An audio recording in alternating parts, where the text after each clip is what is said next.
रानो, आज तुझे तेरे इन बच्चों की कसम, या तो ये जादुई अमरूद हमें दे दे या फिर आज इस जंगल में तेरी आखिरी रात होगी।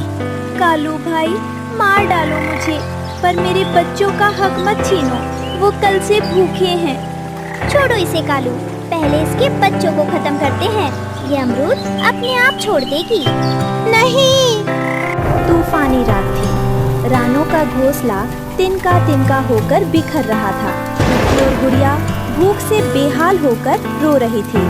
माँ, पेट में बहुत दर्द हो रहा है, क्या कल भी हमें सिर्फ सूखी घास खानी? तो ये रहे हमारी आज की वीडियो के प्यारे सब्सक्राइबर्स और फॉलोअर्स के नाम: अनुष्का, निशदेव, संगीता, विक्टोरिया, सोबिया इरम, शुमैला अहमद और जो नहीं चुने गए, चिंता मत करो, अगली बार तुम भी बन सकते हो जंगल के सुपरस्टार। दोस्तों, अगर आप भी चाहते हैं मैं आपका नाम अपनी तो देर किस बात की, जल्दी से कमेंट करके अपना नाम हमें भेजिए। पड़ेगी। माँ देखो, कालू चाचा के घर से कितनी अच्छी खुशबू आ रही है, क्या हम उनसे थोड़ा अनाज मांग लें? नहीं बेटा, कालू के पास दिल नहीं पत्थर है, तुम बस आज की रात हिम्मत रखो। मैंने सुना है कि नील पर्वत की चोटी पर एक अमरूद का पेड़ है जिसका घर सोने जैसा चमकता है। कल मैं वहाँ जाऊँगी। पर माँ, वहाँ जाने वाला कभी लौट कर नहीं आया। एक माँ अपने बच्चों के लिए मौत से भी लड़ सकती है, ये तो बस एक पहाड़ है। बगल के पेड़ पर कालू और गोरी रानी की बातें सुन रही थी, उनके चेहरे पर शैतानी मुस्कान थी।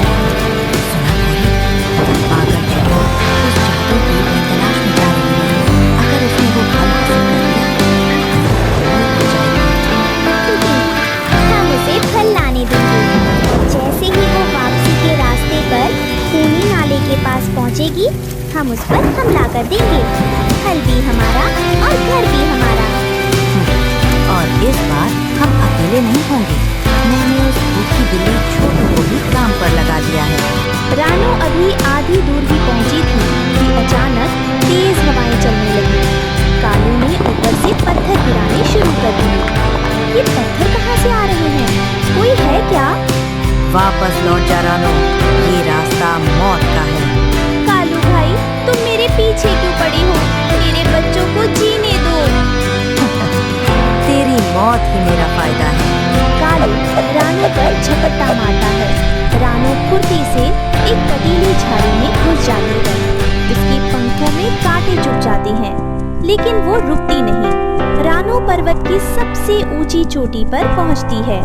चारों ओर ठंडी हवाएं चल रही हैं।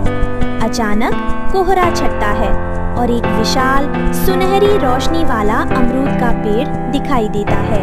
रानो जैसे ही उसके पास पहुंचती है, पेड़ की टहनियाँ खुद ब खुद हिलने लगती हैं। ठहर जाओ नन्ही चिड़िया, इस पवित्र पर्वत पर आज तक कोई साधारण पक्षी नहीं पहुंच सका। तुम यहाँ तक कैसे आई? महाराज, मैं एक माँ हूँ, मेरे बच्चे भूख और ठंड से लड़ रहे हैं। मुझे सोना चांदी नहीं चाहिए, बस एक ऐसा जादुई घर चाहिए जहाँ मेरे बच्चों को कोई शिकारी और कोई तूफान छू ना सके। तुम्हारी हिम्मत काबिले तारीफ है रानो, पर इस जादुई अमरूद को हासिल करने के लिए तुम्हें अपनी किसी शक्ति का बलिदान नहीं देना होगा, बल्कि एक ममता का दीपक जलाना होगा। दीपक? पर महाराज, इस बर्फीली हवा में दीपक कैसे जलेगा? यही तुम्हारी परीक्षा है। तुम्हें इस फल को अपनी चोंच में दबाकर पूरे रास्ते अपने बच्चों तक ले जाना है। पर याद रहे, ये फल तभी तक चमकेगा और जादुई घर बनाएगा जब तक तुम्हारे मन में सच्चाई और ममता की लौ जलती रहेगी। अगर रास्ते में तुम्हारे मन में जरा भी लालच या डर आया तो ये फल पत्थर का बन जाएगा और इसका जादू खत्म हो जाएगा। क्या तुम ये जिम्मेदारी उठा पाओगी? महाराज, एक माँ के मन में अपने बच्चों के लिए कभी लालच नहीं आता। मुझे आपकी शर्त मंजूर है, मैं इस विश्वास के दिए को बुझने नहीं दूंगी। ले जाओ ये अमर अमरूद, ये न केवल तुम्हें घर देगा बल्कि मुसीबत में तुम्हारी ढाल भी बनेगा। पर सावधान रहना, रास्ते में कई मायावी ताकतें तुम्हारा मन भटकाने की कोशिश करेंगी। रानो जादुई अमरूद लेकर लौट रही थी, तभी कालू, गोरी और नीचे नीचे जमीन पर काली बिल्ली उसे घेर लेते हैं। बस बहुत हुआ लुका छिपी का खेल रानो, वो अमरूद हमें दे दे, वरना आज तेरी चिता हम यही जलेगी। देख कालू, इसकी चोंच में दवा फल कितना चमक रहा है। इसे छीन लो, फिर ये चिड़िया खुद ब खुद जमीन पर गिर जाएगी। ये फल मेरे बच्चों की आखिरी उम्मीद है कालू भाई। इसे पाने के लिए मैंने अपनी जान की बाजी लगाई है। तुम इसे कभी नहीं ले पाओगे। कालू अचानक रानो के पीछे से झपट्टा मारता है। रानो हवा में एक तेज यू-टर्न लेती है और उनकी पकड़ से भाग जाती है। कालू और गोरी को हवा में चकमा देकर रानो तेजी से नीचे की ओर जाती है। वह एक पुराने बरगद के पेड़ की नीचे टहनी पर सुस्ताने के लिए रुकती है। उसे नहीं पता कि घने पत्तों के पीछे वो चमकती हुई पीली आंखें उसे ही ताक रही हैं। थक गई हो ना नन्ही चिड़िया? इतना सुंदर और चमकता फल लेकर कहाँ जा रही हो? लाओ, मुझे दे दो, मैं इसे संभाल कर रखूंगी। छोटू बिल्ली, तुम यहाँ क्या कर रही हो? रास्ता छोड़ो मेरा, मुझे अपने बच्चों के पास जाना है। अरे डरो मत, कालू तो बहुत बुरा है, पर मैं तो तुम्हारी दोस्त हूँ। देखो, तुम्हारे पंख से खून बह रहा है, तुम उड़ नहीं पाओगी। जमीन पर आ जाओ, मैं तुम्हें तुम्हारे घर तक पहुँचा दूंगी। बिल्ली धीरे धीरे पेड़ पर चढ़ जाती है। अब बिल्ली उसके बहुत करीब पहुँच चुकी थी। झूठ, तुम दोस्त नहीं, तुम तो घात लगाए बैठी शिकारी हो। अगर तुमने मुझे छूने की कोशिश की तो ये जादुई फल तुम्हें पत्थर बना देगा। पत्थर?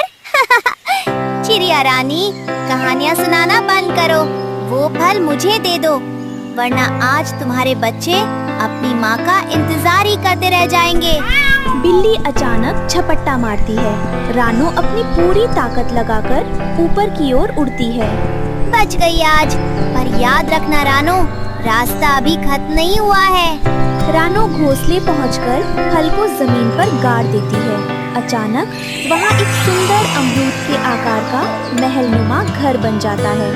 मेरे बच्चों, पेड़ के देवता ने कहा था कि जब तक मैं इस घर की दहलीज के अंदर हूँ, हमें कोई नहीं छू सकता।